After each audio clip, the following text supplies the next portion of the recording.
Hello, I am the real-life fake wizard.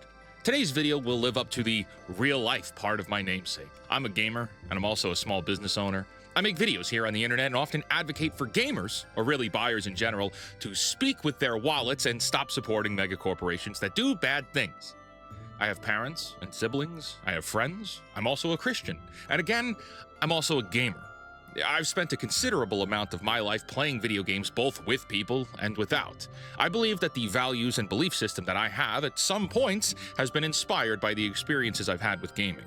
And I know for a fact that I'm not alone in that belief. But sadly, there has been an uptick, an increase in malevolence and violence and death at the hands of sick and twisted individuals here in the West.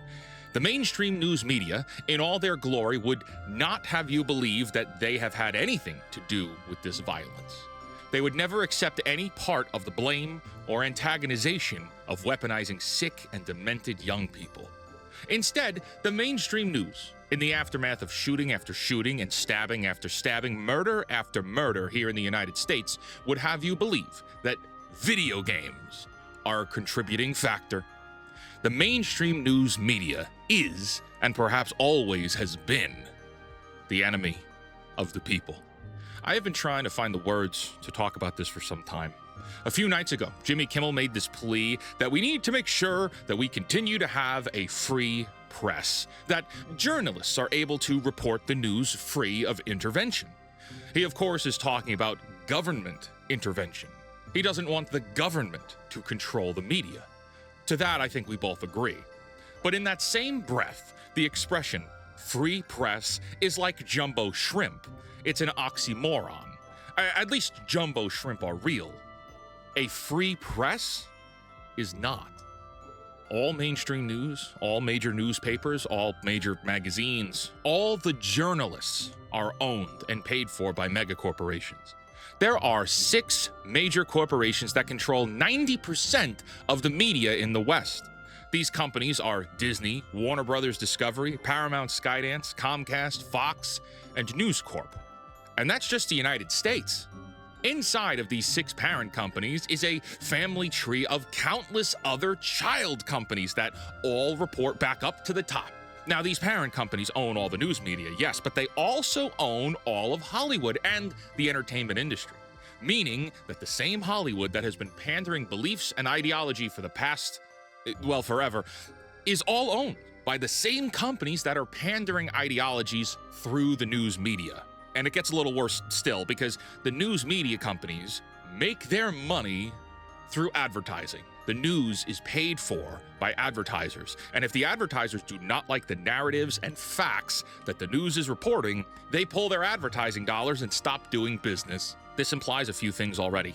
1, the news media and the journalists are all controlled by their parent companies. They cannot actually report on facts that go against the company's progress.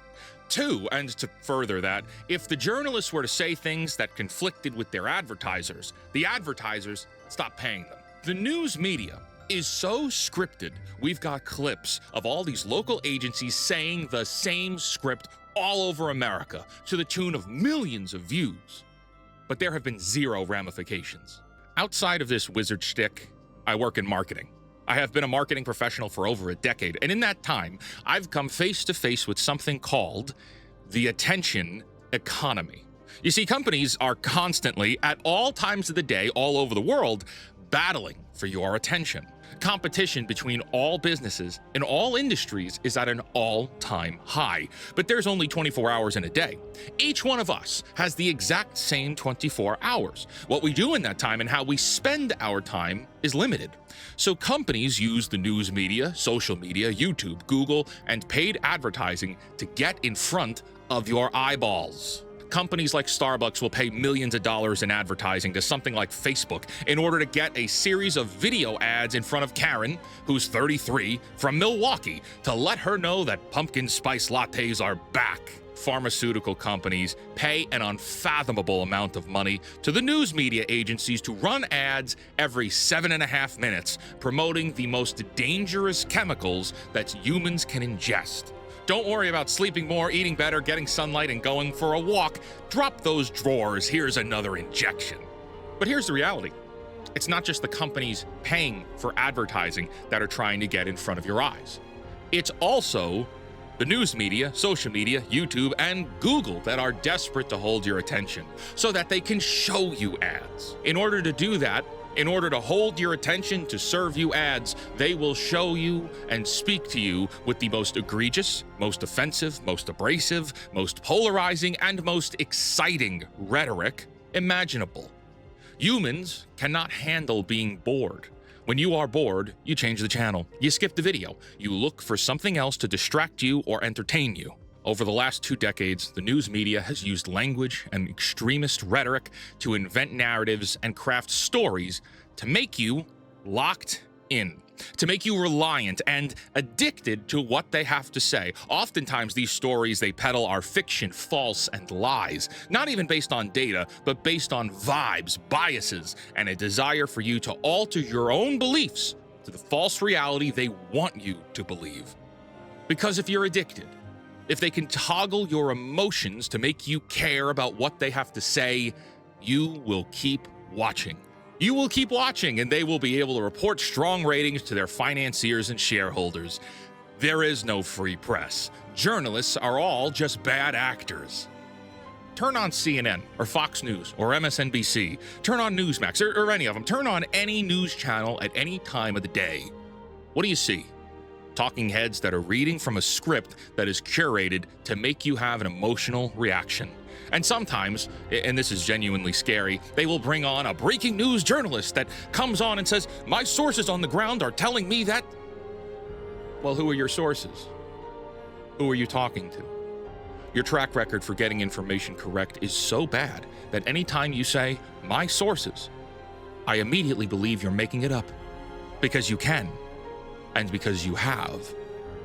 CNN's reporting is the equivalent of "trust me, bro" speculation.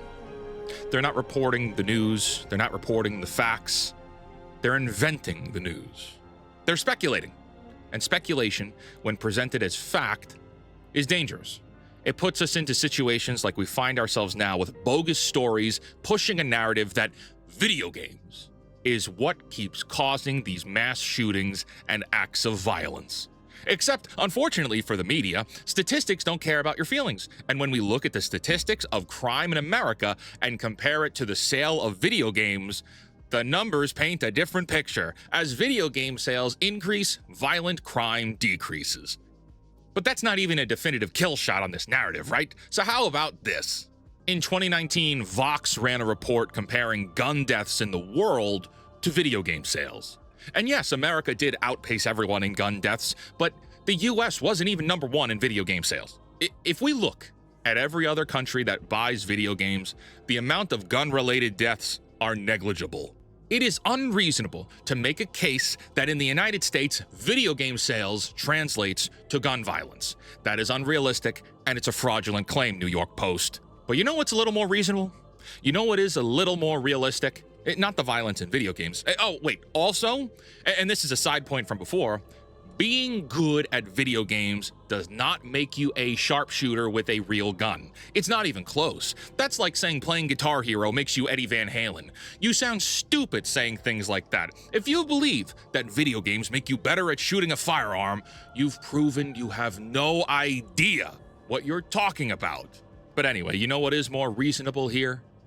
How about the violent rhetoric that our news media uses every hour of every day to depict how you should view your neighbors? The polarizing rhetoric that is used to describe how you should view people who have different opinions than you. Fascism, racism, bigotry, grifter, Nazi, misogyny, words that used to have meaning and were meant to describe people that were actually filled with hatred or malice, have been hijacked by our news media to make you believe that the people around you are your enemies. And unfortunately, we've fallen for it. Or at least enough people have. And after years and years of this kind of hateful rhetoric from all angles of any political spectrum you can imagine, we've now come to a point where the young people in America are picking up firearms and engaging in acts of political violence. But you know what scares me even a little more than that? It's not just that someone might be a radical leftist and shoot up a school. It's not even the fact that the media refuses to acknowledge that they have participated in creating a culture that hates itself. What scares me the most is the writing left behind by these kids who are engaging in these acts of violence. Have you ever stopped to read what these young American assassins write? Have you read any of the manifestos? I mean, hey, it's not your fault if you haven't. They do a good job scrubbing the social media and remnants of the killer's life pretty quickly after they're caught, or worse. For instance, we were told that Matthew Crooks, the 20-year-old that attempted to assassinate Donald Trump in 2024, had no social media. We were told that he was not at all engaged in internet culture. But literally, as I record this, a video has appeared online depicting Matthew Crooks playing with firearms that would have originally been posted on one of his social media accounts that was taken down. So someone is lying. Someone is always lying. Let's look at this one. The Minneapolis Catholic school shooter from August 2025, Robert Westman, who chose to go by the name Robin Westman, posted a video and a series of photos before committing the violent act. The video has been scrubbed, but the photos are, well, they're out there, and they're terrifying. And I'm going to ask you to bear with me as I read some of this because it's critically important to this conversation. Quote, "I want to go out on my own means. Unfortunately, due to my depression, anger, and twisted mind, I want to fulfill a final act that has been in the back of my head for years." Further, quote, "I just want to escape from this world, escape from the constant bills, shitty jobs, shitty people, and injustice of America. I am done with this. I will not bow. I will be selfish and leave you to pick up the pieces." For context, there's a lot more to this story. There is hatred and malice in this guy. You read some of this and you might think, this person is possessed or something. Like, it's that level of evil. And reading these pages, discovering how this sick bastard had some kind of obsession with mass shootings, well, he decided to go to a Catholic school full of children and created more statistics that, well, I've been warned by YouTube I can't talk about without my account getting flagged. Anyway, this disgusting, degenerate, pathetic coward had written on magazines, "Where is your God? 6 million wasn't enough." And, well, interestingly, get clapped.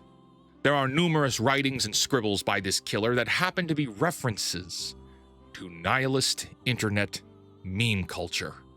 I don't have anything nice to say about Westman, not a thing. And it seems even they themselves thought there was evil inside of them based on their scribbles and what appears to be a self-portrait. But these actions, which have now destroyed more families, weren't done because of video games, like the mainstream media might want you to believe. They were done because our culture, our system, and our media made this person believe that this was the best solution. Westman is dead now, supposedly self-inflicted, convinced that not only was life not worth living, but that havoc needed to happen on their way out. And the sentiments Westman expressed are extremely similar to other mass shooters. They think they have the authority to criticize being itself. It's like, I don't like being. It's too full of suffering and evil, and I'm the judge of this. I'm gonna make my goddamn case, and I'm gonna take them out. That'll show them all. That'll show God. And it's like it's worse than that, because most of the time they hunt the innocent first. These killers don't go after the guilty, that's too obvious. They almost always go after children, because that's the best protest. The innocent. Did you know there was a second shooting on the day Charlie Kirk was assassinated? Yes, Evergreen High School in Colorado. A 16-year-old kid who was radicalized by nihilist internet communities became obsessed with school shootings and decided he would, well, you know. He was raised in a gated multi-million-dollar home, but we still don't have a complete clear motive or a complete story reported by the FBI. Some describe it as random, and other political groups describe it as planned and premeditated. Heck, the news isn't even covering this one because they're still covering Charlie Kirk, another individual who died at the hands of some malevolent young person. And we can look around, and even just this story alone that has spun off this video, some young person thought it was a good idea to go and attempt to murder government agents. And there were casualties there too. But all of these people, the killers I mean, they have something in common. Even if they might have had differing politics, which I don't think any of them actually did, there is one thing in common with all of them. Nihilism. Nihilistic beliefs. They hate life, or hate living, and they think they have the right to take life away from others on their way out. And that's scary. That's troubling, and you should be troubled by it. That should make you concerned. We have a whole generation of young people who've been raised on internet media that has been curated by the mainstream media that has a whole belief system painting life to be not worth living. The news, the journalists, the access media, and the politicians have spent 2 decades telling the world that your neighbors are evil fascist bigots and that they need to go. Also, men are evil for some reason, like men are just terrible in general. Thanks, media, for that. And we wonder why these idiot kids are writing, "Catch this, fascist," on bullet casings. It's like, yeah, hey, dumbasses, the media has conditioned us to use these words to give permission for violence. They don't call you a racist or a bigot because you're a racist or a bigot. They call you a racist and a bigot to dehumanize you so that they're justified in killing you.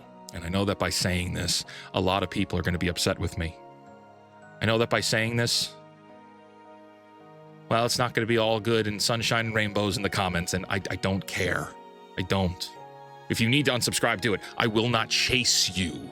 I won't be silenced. And if I'm not afraid of fighting Disney and Nintendo, do you think I'm concerned with Vinny Big Balls 69 in the comments? Because I'm not. We're losing the ability to speak. We're losing the ability to communicate. Young people are being radicalized into violence. People all over the West are losing the will to live, giving into beliefs in actual hatred for life itself. And amongst all this, there are people on TikTok dancing on graves.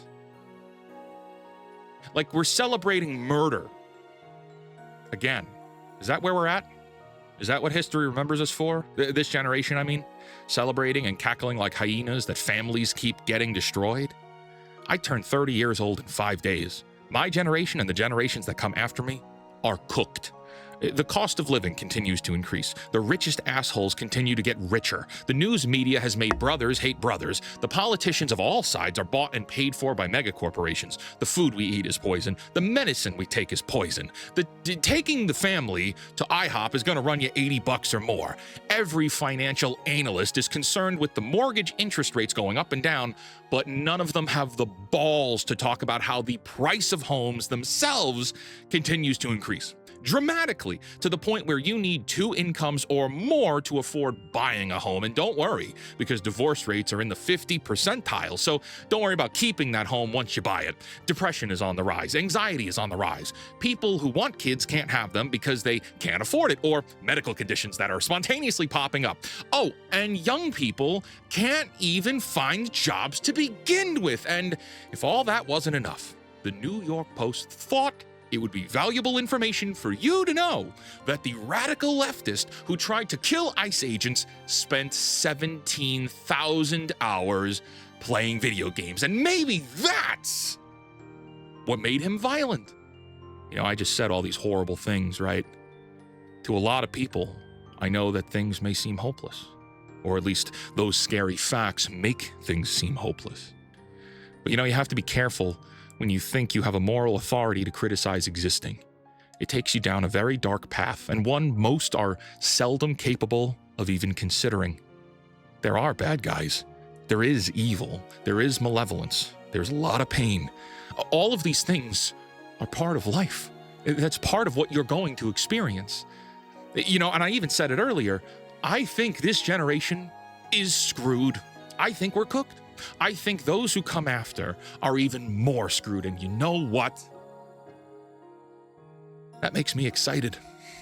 That makes me feel inspired. I don't feel hopeless, I feel hopeful, because there are bad guys. There are naysayers. There are real racists and real fascists out there. Like, the enemies are at our gate, and that means it's time to fight back, to stand up to the bullies. And let the bad times come and hold on tight, because it's gonna suck, but it's a battle worth having. I believe life is still worth fighting for. I spoke earlier about that Evergreen High School event. There were 2 kids who were injured and a third being the assailant himself. Do you know that one of the kids, a 14-year-old boy, challenged the shooter in attempts to let everyone else escape. Like a video game tank. Before the alarms went off, before the school was fully notified, before police had arrived, a 14-year-old boy stared evil in the face, challenging it to let everyone else get away. And the other boy was an 18-year-old who was trying to help get everyone else out. They're both alive right now, critical conditions, but alive. They thought life was still worth fighting for, and they almost died trying to save everyone else's. I'll leave you with this. In the Bible, the book of Matthew, Jesus Christ talks about turning the other cheek, right? You know, but if anyone slaps you on the right cheek, turn to him the other also. And if anyone should sue you and want to take your tunic, let him have your cloak as well. And if anyone forces you to go 1 mile, go with him 2 miles. Now here in modern day, this instruction is greatly mischaracterized. It's mischaracterized for a reason as well, but that's for another time. Many would have you believe that turning the other cheek is a form of absolute pacifism. That, oh yeah, well, if someone wrongs you, don't let it get to you. Yeah, be strong, be tough, be tougher than them. And that's not at all what this lesson means. Historically, let's remember who Jesus was talking to. Jews and common folk. This was the Sermon on the Mount, and in that age, 2,000 years ago, a slap on the right cheek was typically delivered with the back of the right hand. This was a gesture of insult and humiliation from a social superior to an inferior, like a Roman soldier to a Jew. This was not necessarily considered a violent assault. By turning the other cheek, the left cheek now, the slapped person forces the aggressor into a dilemma.